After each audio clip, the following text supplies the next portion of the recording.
Você sente falta de tempo para descansar e para ter autocuidado? Eu também. Mas calma, respira e reequilibra.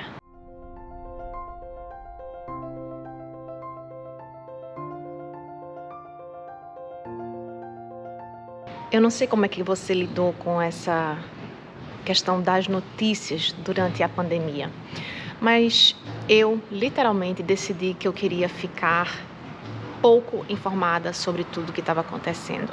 Eu conscientemente decidi que eu não queria estar sabendo de tudo que estava acontecendo no mundo, porque eu já tinha noção dessa questão de bem-estar digital, da importância de eu proteger as minhas emoções. E eu realmente evitei notícias, eu evitei informações sobre o que estava acontecendo no Brasil, porque eu pensava, o que é que essas notícias de fato vão me ajudar na prática a lidar com essa questão? Eu decidi que eu só queria saber de informações que tivessem diretamente relacionadas à questão das minhas decisões com a minha família. Então eu queria saber se eu podia viajar para o Brasil ou se eu precisaria adiar a viagem para o Brasil, por exemplo. Se a gente ia poder ir para o casamento da minha cunhada ou se a gente não ia poder.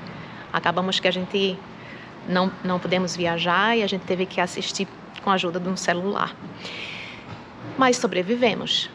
E eu acho que uma das coisas fundamentais que me ajudaram a manter a sanidade foi porque eu tive clareza, que eu tinha duas opções. Ou eu me sentia bem informada por dentro de tudo o que estava acontecendo, de estatísticas, de como é que estava se espalhando o vírus, do que é que estava por trás do vírus, etc. Ou eu optava por olhar o meu micromundo. Algumas pessoas podem me julgar, podem dizer, você optou por ficar alienada, por ignorar o que estava acontecendo na problemática do mundo. Algumas vezes fui questionada se eu estava no processo de aceitação ou de negação dos fatos. Mas, na verdade, o que eu acho que aconteceu comigo não foi negação dos fatos. Eu sabia da gravidade do que estava acontecendo. Mas o que eu pensava? Em relação à minha família, eu preciso saber como todos estão. Eu preciso saber se todos estão mantendo-se minimamente seguros. Eu preciso saber se a gente pode ou não viajar, se é seguro ou não para a gente e para a minha família. E com relação à minha vida aqui no Canadá, a minha fonte de informação era basicamente os e-mails que eu recebia da escola das minhas filhas.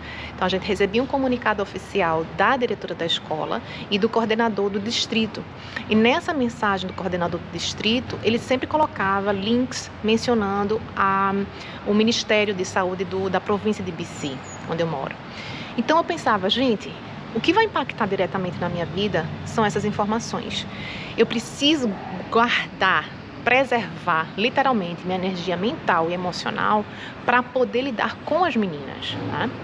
No início a gente teve um pequeno lockdown nas escolas, mas felizmente isso foi uma coisa que eu acho que enquanto mãe me aliviou muito, foi que as escolas aqui não tiveram um período muito longo de lockdown, né? Eu vi muita gente compartilhando comigo nas redes sociais o sofrimento que foi lidar com esse super uso, né? Esse uso intenso de telas durante a pandemia com os filhos, né? E o que é que aconteceu? No final das contas, o que é que eu aprendi com isso?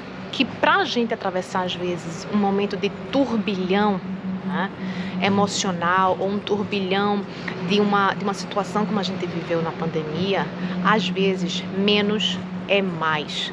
Quando a gente tem muita informação, às vezes a gente entra no processo de overload de informação, ou seja, a nossa mente, ao invés de ter mais clareza para tomar decisões com mais sabedoria, para ponderar mais, quando isso passa do nosso limite, da nossa capacidade de análise, isso começa a ser sobrecarga mental, seria a melhor tradução do information overload. E isso é um problema muito sério que a gente trata dentro do bem-estar digital. Então, se você sente que você está sem tempo para autocuidado, sem tempo para restaurar suas energias e para descansar, você precisa perceber como é que eu estou consumindo informação. Como é que será que as informações, por exemplo, que eu consumi durante a pandemia, influenciaram as minhas emoções? Será que aquela quantidade de jornais, de informação nas redes sociais, de informações desencontradas, muitas vezes informações não verídicas, as famosas fake news que circularam intensamente nos grupos de WhatsApp, será que isso me ajudou a ter mais clareza realmente sobre o problema da pandemia? Ou será que isso me gerou mais transtorno emocional e transtornos relacionais? Porque muitos grupos e muitas pessoas se desentenderam, inclusive nos grupos de WhatsApp, na internet, no Facebook, etc., por conta desses problemas de desentendimento e a questão das interpretações sobre esse problema, né? Então, a gente precisa entender, muitas vezes a gente optar por menos informação, principalmente em situações de crise, vai nos dar mais sensatez, mais clareza mental para a gente tomar uma decisão acertada e ponderada do que o excesso de informação. Como sempre, a gente acaba voltando para o princípio básico que eu defendo aqui. O segredo está no equilíbrio, de você pensar e perceber. Está começando a passar do meu limite essa quantidade de informação? Isso está começando a roubar o meu tempo de dormir, o meu tempo para autocuidado? Será que eu estou consciente de que eu estou passando 2 horas por dia em notícias? Se eu somar todos os momentos que eu olhei de notícias, será que eu quero mesmo gastar 2 horas, por exemplo, por dia, estando super, ultra, mega bem informado sobre tudo o que está acontecendo? O quanto isso está influenciando a minha saúde mental e meu bem-estar? Então, são essas perguntas que a gente precisa se fazer, se a gente quiser manter a nossa sanidade.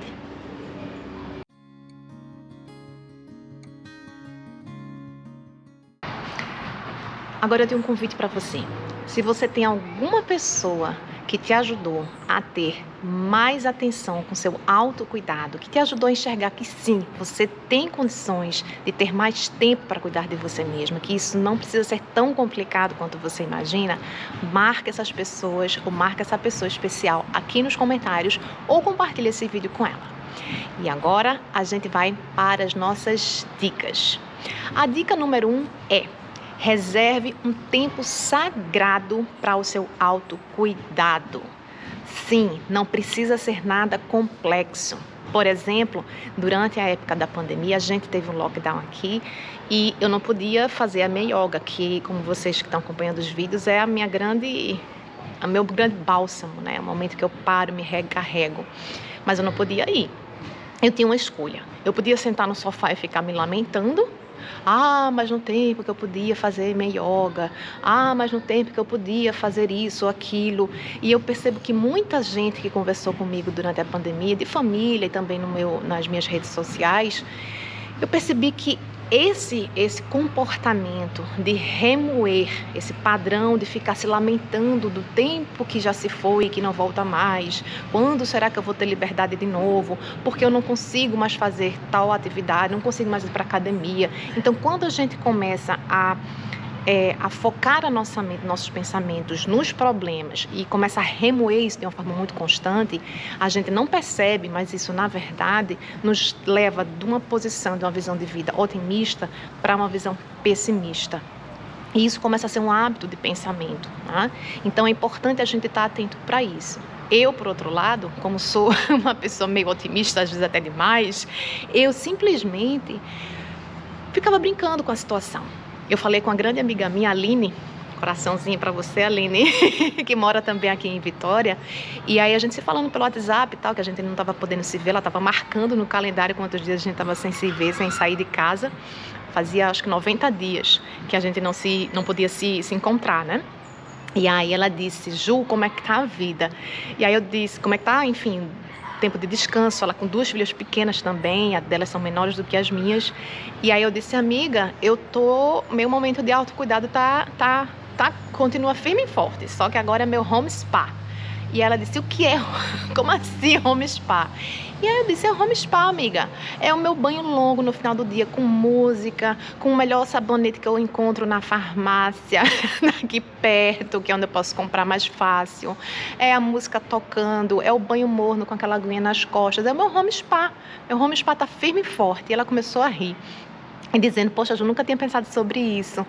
E realmente, a gente pode valorizar pequenos momentos de autocuidado, ressignificando esses momentos, tá? Então, a gente às vezes pensa como rotinas de autocuidado como algo extraordinário. No dia que eu conseguir sair de casa de novo, no dia que eu tiver dinheiro para ir para um spa, no dia que eu tiver dinheiro para ir no Brasil, no dia que eu tiver isso ou aquilo, e a gente fica nesse mundo do si. Eu simplesmente optei por focar naquilo que eu tinha naquele momento. Naquele momento que eu tinha, era um banho morno todos os dias, como uma rotina, como algo diário. Tá? Que outras rotinas eu tinha e que eu não perdi mesmo durante a pandemia? Não perdi o direito de tomar um café com meu marido antes das meninas acordarem. Não perdi o momento da leitura antes de dormir com as minhas meninas, independente de estarem indo para a escola, de estarem em férias, de estarem com lockdown ou sem. Tá? Eu não perdi a rotina de tomar o meu chazinho antes de dormir. Eu não perdi algumas rotinas básicas que me davam uma sensação de conforto. Então, se você está pensando que rotina de bem-estar é uma rotina que está além das suas possibilidades, porque precisa ter 2 horas livre, meia hora livre, não sei quanto tempo livre, na verdade você está superdimensionando isso. Se você tiver um micro hábito de nutrir 3 minutos que seja de alguma rotina de autocuidado, isso é mais do que suficiente. Então, para pensar e segue essa dica. Coloca já a partir de hoje alguma coisa prática na sua rotina que você possa manter e repetir todos os dias. Se você gosta de comer um chocolate, por que não chocolatezinho sempre ali para você comer um pedacinho depois do almoço? Tomar um cafezinho gostoso olhando para uma paisagem na janela. Então, são pequenas coisas que a gente pode sim ter na nossa rotina diária. É pouco, você pode achar que é pouco, mas não é.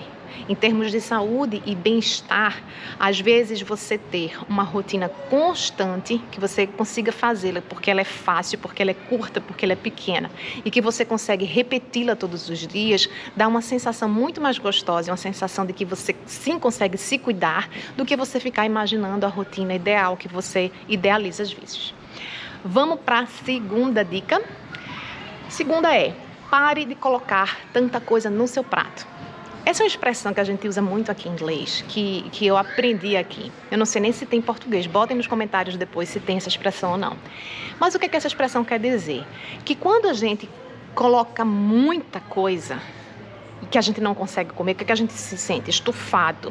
Você pode até passar mal, ter uma indigestão. Então, a quantidade de coisas que a gente coloca na nossa agenda, principalmente se você for mãe e trabalhar além de casa, trabalhar fora também, ou se você é uma mãe que é dona de casa, mas que se preocupa em ser aquela mãe perfeita, aquela mulher maravilha, o que acontece? Você coloca tantas atribuições, a sua lista de tarefas é tão grande, precisar de um papiro para colocar tudo que você quer fazer no dia, você coloca tanta coisa que é lógico que você vai ter a sensação que nunca você tem tempo livre para descansar. Você nunca vai ter tempo para autocuidado se você coloca 200 coisas no seu prato. Então, isso era uma armadilha que eu precisei muito tempo para aprender. Isso quando eu estava na coordenação, eu me lembro de hotelaria com as meninas, as 2 filhas pequenas. Eu lembro que às vezes eu colocava tanta tarefa para fazer e um dia conversando com meu marido, que gosta muito dessa coisa de planejamento, de agenda, de organização, ele trabalha muito com estimativa de tempo de trabalho para produção de software, e ele dizia: Ju, você tem que entender que você tem que colocar menos coisas e conseguir cumpri-las. Isso vai dar uma sensação muito maior de accomplishment, que seria de cumprimento das suas metas, e você vai ficar muito mais satisfeita do que se você colocar muita coisa, não conseguir fazer e se sentir frustrada. Então, coloca menos coisas. Uma outra dica que ele me deu na época, que hoje é fundamental para mim, que eu queria compartilhar, é: se você tem a hierarquia, você consegue criar uma hierarquia, né, do que é urgente, prioritário, importante, que eu falei no outro vídeo para vocês, vou botar no card aqui depois. O que acontece? Você consegue entender que, mesmo você tendo uma habilidade de estimar suas atividades, sempre vai ter algum imprevisto que vai fazer você ter que colocar alguma coisa para outro dia. Se você tem filho, então imprevisto aqui não falta, né?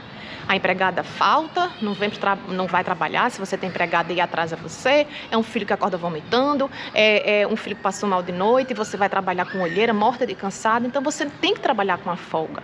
E ao mesmo tempo, você tem que entender que as atividades que não são tão importantes, que eu gostaria de fazer mais, que não deu tempo, porque os imprevistos sempre vão acontecer, ele vai ser colocado para amanhã ou para depois de amanhã.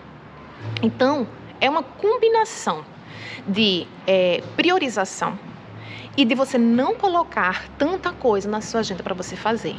E aí, se você consegue deixar mais folga, mais espaço na sua rotina, sem ficar nessa loucura de que todo segundo tem que estar preenchido com alguma atividade, porque eu sou super mulher maravilha, super mãe, super isso, a gente tirar essa capa de super tudo e dizer, ok, se não der tempo de eu limpar o chão da cozinha hoje, ninguém vai morrer. Se não der tempo de eu guardar todas as coisas que eu queria guardar, tudo bem. Se não der tempo de eu fazer tal e tal coisa, ninguém vai morrer. Então, às vezes, a gente vai dormir. Eu vi um relato essa semana de uma colega minha no Facebook, ela dizendo, me acordo de 5 horas da manhã, vou dormir de 11 horas da noite. Teve um dia que eu estava chorando sem parar e minha filha dizendo, mamãe, você quer ajuda para eu cozinhar, para eu ajudar você? E ela disse, enfim, ela estava fazendo um desabafo sobre essa questão de sobrecarga, principalmente que as mães sentem, né? O que eu quero dizer com esse exemplo é que às vezes a gente entra num piloto automático de que eu tenho que fazer isso, isso e isso, porque a gente mesmo se impôs uma agenda lotada com 1 milhão de tarefas que a gente não percebe e não tem clareza para dizer, não, talvez eu esteja exagerando na quantidade de comida que eu estou colocando no meu prato. Eu tenho que buscar um caminho para diminuir essa quantidade de comida, seja eu reavaliando o que realmente é importante, seja eu redistribuindo isso com meu marido, seja eu redistribuindo isso com os meus filhos, seja eu diminuindo o nível de autoexigência e autocobrança que eu tenho comigo, seja eu simplificando algumas rotinas. Então, são essas rotinas que eu agora queria dar algumas dicas práticas para vocês. São algumas tarefas simples, de casa principalmente. Então, se você que está me assistindo é mãe e tem esse nó na sua cabeça de que você tem que fazer tudo e você não consegue encontrar uma saída de como simplificar a sua vida, fica comigo que agora eu vou trazer dicas práticas para você organizar a sua rotina e sim, ao final desse vídeo você encontrar mais tempo para você, para o seu autocuidado.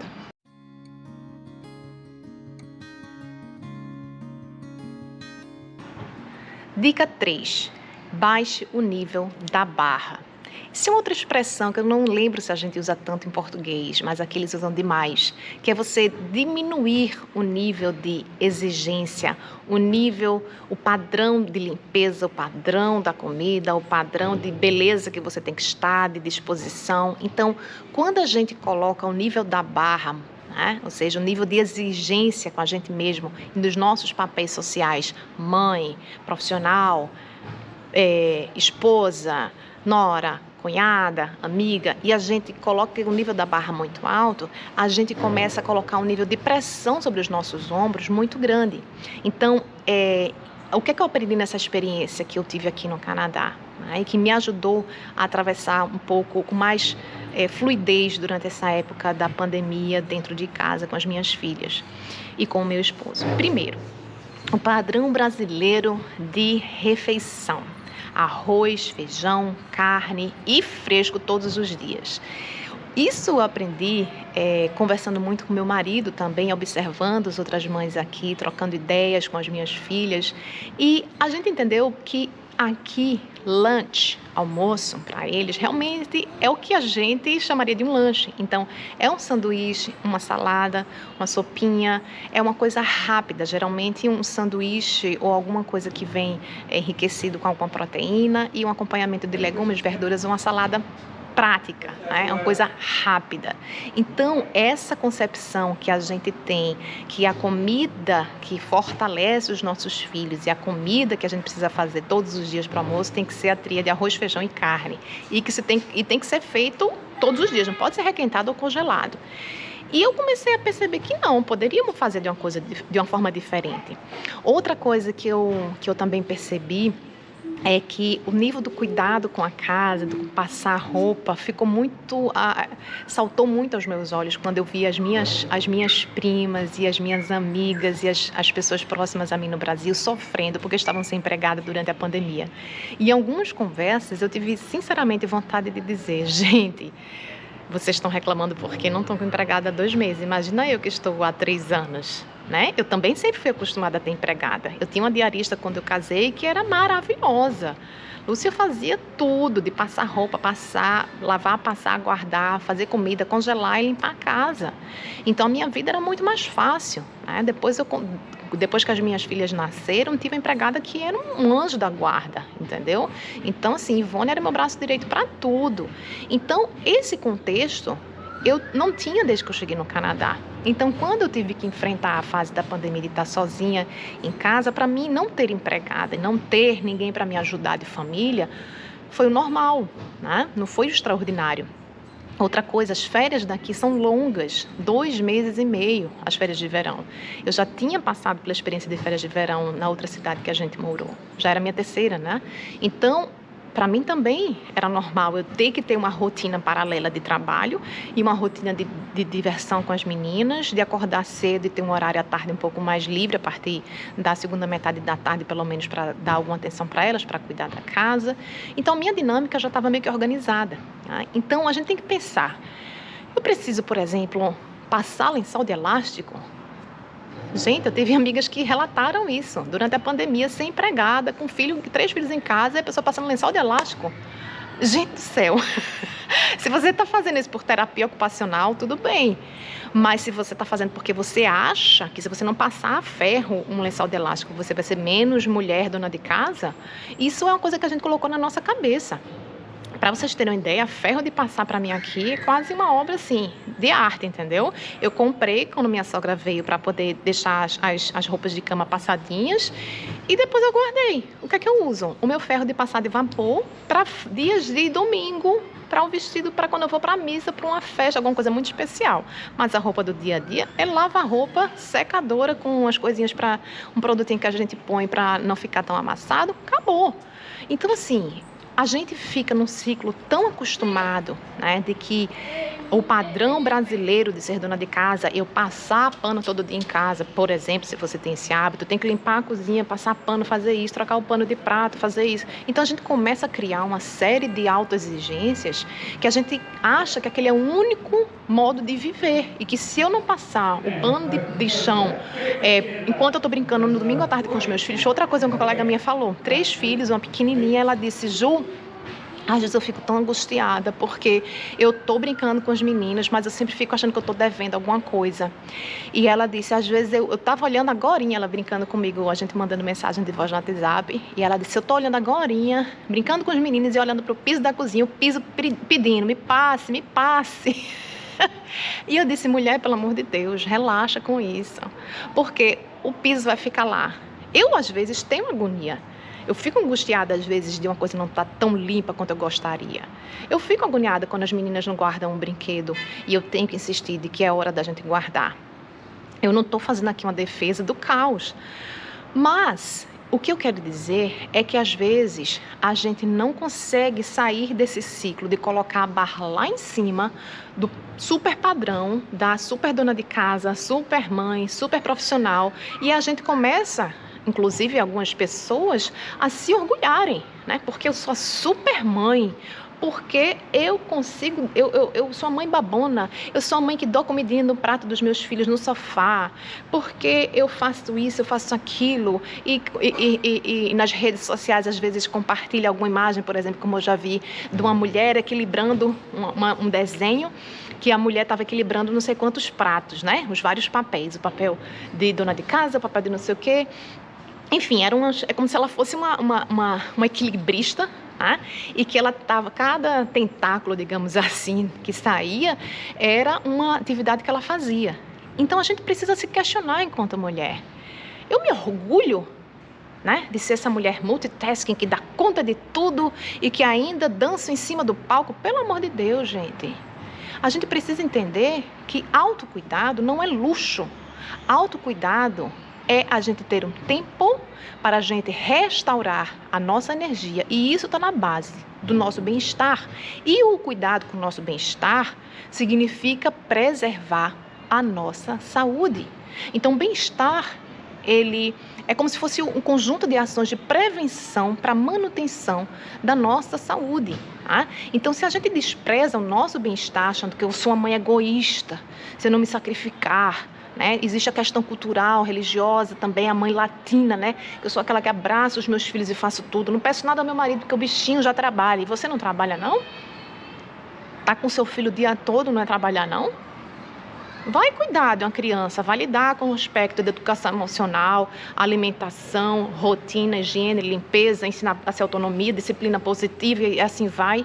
São muitas coisas que a gente tem que gerenciar. Não estou dizendo que a gente vai fazer um milagre do dia para a noite e não vai ter zero coisa para fazer. Tá? O que eu quero dizer é que será que a gente não está se exigindo demais? Será que essa barra a gente não poderia baixar e dizer: isso eu posso deixar para amanhã? Isso eu gostaria de limpar, mas eu vou deixar para depois? Então são essas questões que a gente precisa parar e refletir. Vamos às dicas extras, dicas práticas do que é que vocês podem fazer.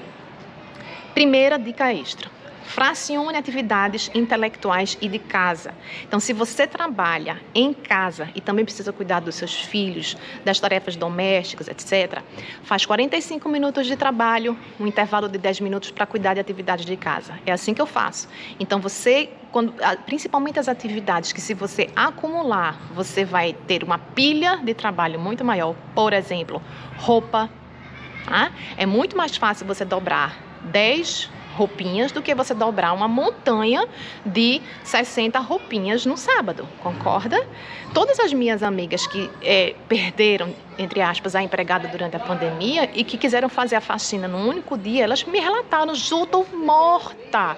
Chega o final do dia do sábado, eu tô um caco, um bagaço, começa a faxina de 8 horas da manhã, termina de 6 horas da tarde. E aí eu fiquei na hora dizendo: meu Deus do céu, mas é porque você está fazendo do jeito errado. Se você fracionar algumas atividades durante o dia, se você envolver o seu filho, principalmente se ele já é mais velho, nas atividades, se você colocar o seu esposo para te ajudar em alguma atividade que ele possa fazer, você não vai ficar tão sobrecarregada, né?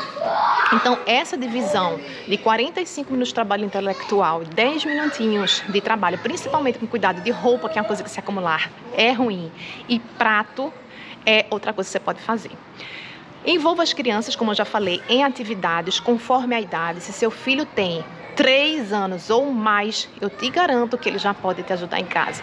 Ele já pode tirar o pratinho da mesa, ele já pode aprender a dobrar a roupinha dele, porque eu fiz isso com a minha filha quando eu cheguei aqui no Canadá. Ela tinha 3 anos, ela aprendeu a dobrar a roupinha e a guardar a roupinha, mas eu não colocava uma cesta, né, minha gente, de 100 blusinhas.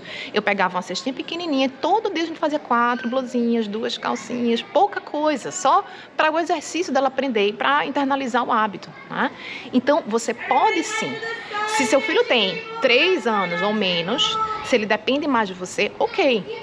Mas a gente precisa se questionar sobre essa coisa de não dar autonomia do nosso filho fazer nada.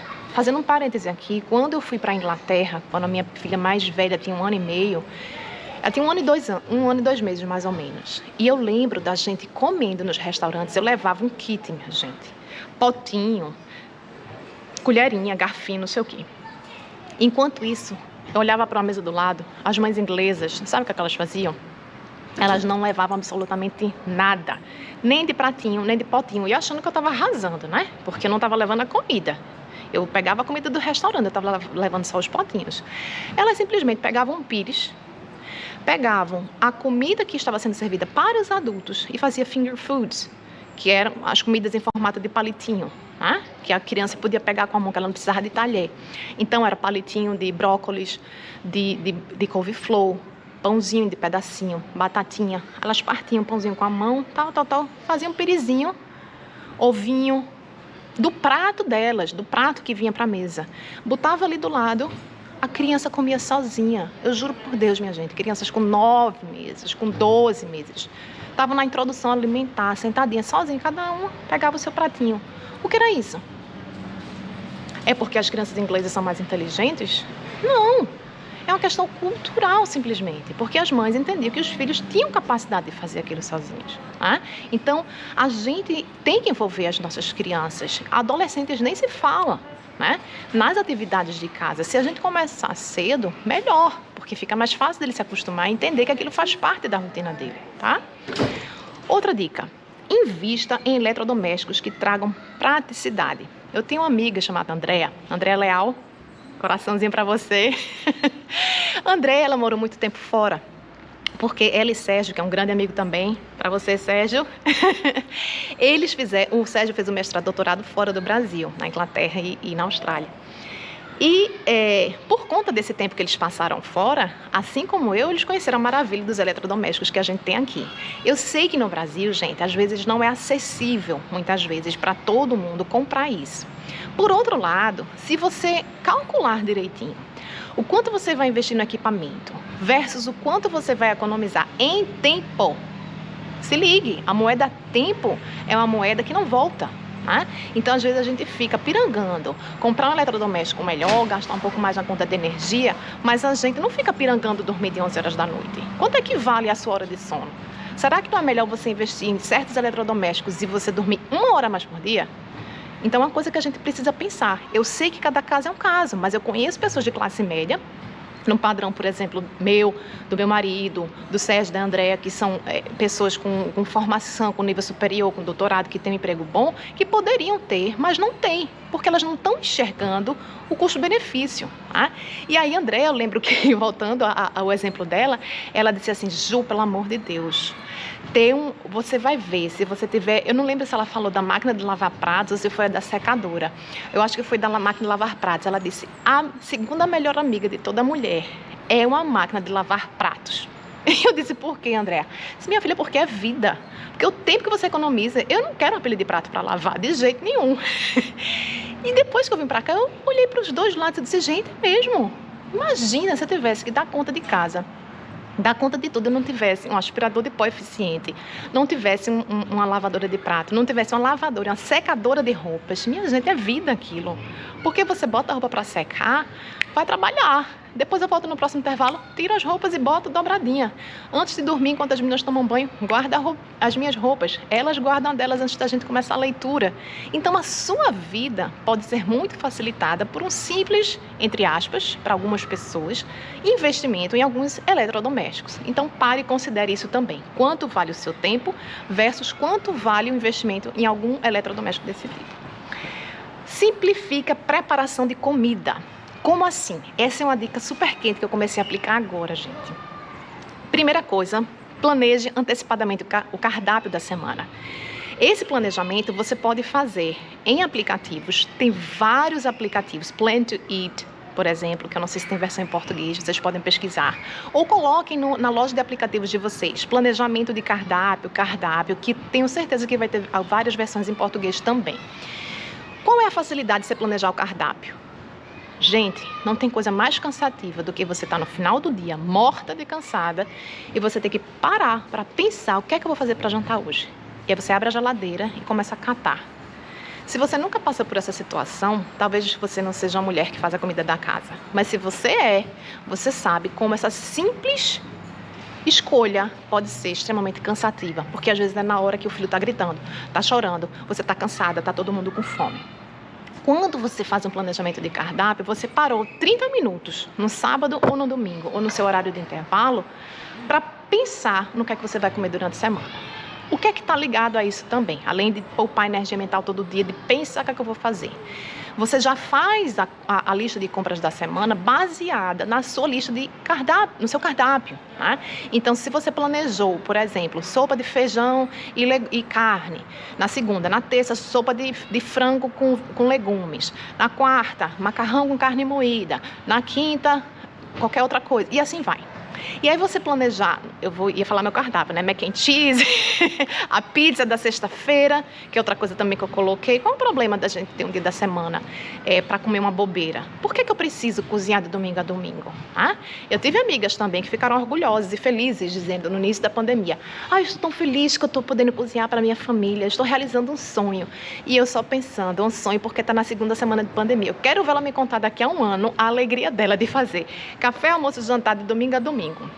7 refeições, 7 vezes 3, 21 refeições para a família. Eu quero ver daqui a 6 meses de pandemia se ela vai achar tão prazeroso como agora. Então, gente, se você tem uma rotina como eu tenho aqui de fazer todas as refeições, não precisa, lembra da dica da barra? Você ter um nível de exigência de um cardápio. Um dia é quiche, outro dia é uma refeição que você vai sujar 7 panelas, Outro dia vai ser um preparado de uma moqueca de camarão. Pelo amor de Deus. Ninguém aguenta isso muito tempo, né? Então você tem que simplificar esse cardápio. Seja nutricionalmente ok, que seja prático para você e que você planeje o cardápio num dia só. Planeje a lista de compra baseada no que você tem nessa lista de compras, nesse cardápio, melhor dizendo. E aí eu dou um passo ainda mais. Se você ainda não experimentou, você deveria experimentar você fazer compra online de supermercado. Eu sei que aí no Brasil já existe essa possibilidade, não é algo só daqui, porque eu respondi uma pesquisa do meu querido William Queiroz e da Lourdes Barbosa, minha amada mãe acadêmica, e eles fizeram a pesquisa justamente das pessoas, de como as pessoas estavam utilizando esse serviço de delivery de comida durante a delivery, de supermercado.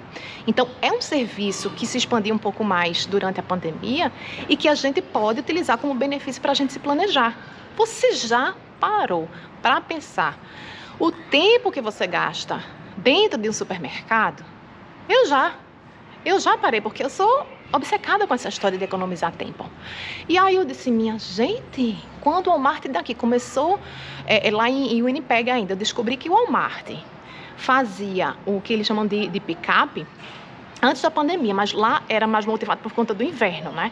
Então vocês não têm ideia, minha gente, o que é você abrir uma porta de um carro em menos 15, menos 20 ou menos alguma coisa, abrir a porta do carro, fazer as compras e segurar aquelas sacolinhas, abrir a mala. O trecho entre você abrir a mala, você pegar aquelas sacolinhas e botar, é um negócio assim, alguns minutos, parece uma eternidade. E aí eu disse, cara, eu vou usar esse negócio picape. Minha gente, pra mim, eu descobri o Brasil, entendeu? Pra mim foi uma descoberta do ano. E quando eu me mudei pra cá, eu disse, mas é lógico que eu vou continuar fazendo essa compra pela online, só que não tinha na cidade que eu estava morando aqui, eles estavam implementando no sistema. Felizmente, depois que começou a pandemia, eles tiveram uma demanda mais alta de pick-up, porque as pessoas não queriam entrar no mercado, né, para entrar em contato com outras pessoas, queriam evitar ao máximo, e aí eles instalaram o serviço no supermercado de Vitória. Gente, é coisa assim, para. A próxima compra que você for fazer, antes de você testar, antes de você reclamar, dizer, é muito caro, só tem um pão de açúcar, isso é coisa para rico, vê quanto é que você está gastando por mês de tempo e de dinheiro em feira, para o mês inteiro, a sua feira desse mês, certo? Para e faz a conta de quanto você gasta financeiramente. E para colocar no papel o tempo que você entra, o tempo que você sai do supermercado. E aí depois você testa no mês seguinte todas as suas feiras daquele mês e compara quanto você está gastando a mais de dinheiro, ou talvez não. E quanto tempo você está economizando? Quanto tempo você fica no site comprando? Quanto tempo você pega, compra e leva para sua casa? Ou você manda entregar em casa? E aí você vai ter informação para decidir. Cara, Juliana tem razão. Ou não, Juliana faz isso no Canadá porque ela pode, mas eu não posso. Não é a minha realidade aqui. Mas você vai ter informação para você mesma decidir o que é que você quer fazer. Você quer economizar dinheiro? Você quer economizar tempo? Aí você que tem que decidir, tá bom? Mas fica a dica. Outra coisa, gente, quando vocês fizerem esse planejamento antecipado de cardápio e as compras da semana, o bom também, uma coisa que eu também já testei várias vezes aqui, é você ter um dia da semana fixo para você fazer as suas compras. Então, ao invés de você ir, acabou a maçã, aí eu vou na terça, aí acabou o pão, eu vou na quarta, aí acabou outra fruta, eu vou na quinta, você fica perdendo tempo nesse processo, principalmente se você mora numa cidade com trânsito, né? Então, o ideal é você ter um dia fixo, o dia que funciona para você. Sábado de manhã é um dia fixo? Ok. O final da noite, o final da tarde que você não gosta, no final da noite porque você não gosta do mercado cheio, você tem que decidir a sua dinâmica de vida, mas fazer uma compra com planejamento uma vez por semana é mais eficiente do que você ir a cada coisa que faltar, tá bom? Espero que vocês tenham gostado das dicas de hoje. Se vocês acharam que essas dicas podem também ajudar alguém, se você lembrou de alguém que acha que, nossa, essas dicas valem ouro, então compartilha com essa sua amiga e coloca aqui nos comentários aqui embaixo o que é que você achou desse vídeo, se você quer mais conteúdo sobre isso, se você quer mais dicas sobre como economizar na prática mais tempo na sua vida pessoal, na sua vida de trabalho, coloca nos comentários, porque isso vai me ajudar a ter um feedback do que é que vocês estão achando desse conteúdo, tá bom? Isso vai me ajudar muito.